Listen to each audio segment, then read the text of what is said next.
Martin Romualdez, inattach nyo ang projects na hindi man lang dumaan sa paaralan, sa SDS, sa region, even sa central office. Basta na lang listahan ng mga congressman. 19 billion. Tapos, nung 1 billion na lang ang naiwan sa DepEd, anong ginawa nyo? Kinuha nyo ang 5 billion sa repairs, nilipat nyo para mukhang lumaki ang pera. Wala kaming utang.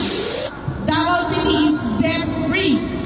We have been awarded the best city police office with no human rights complaint.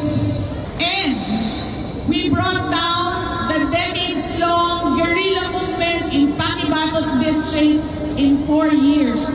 Sa aking paglilingkod, ginagawa ko ang natutunan ko mula sa aking mga magulang. Sabihan ninyo si Martin Romualdez na hindi pwede chap-chapin ang classroom construction na 5 billion.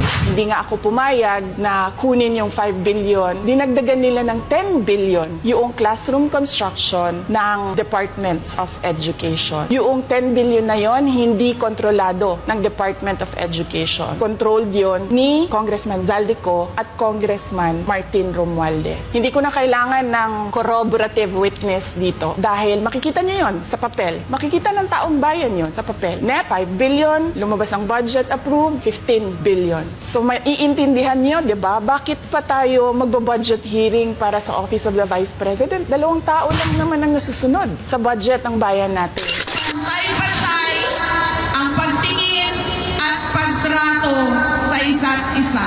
Isa po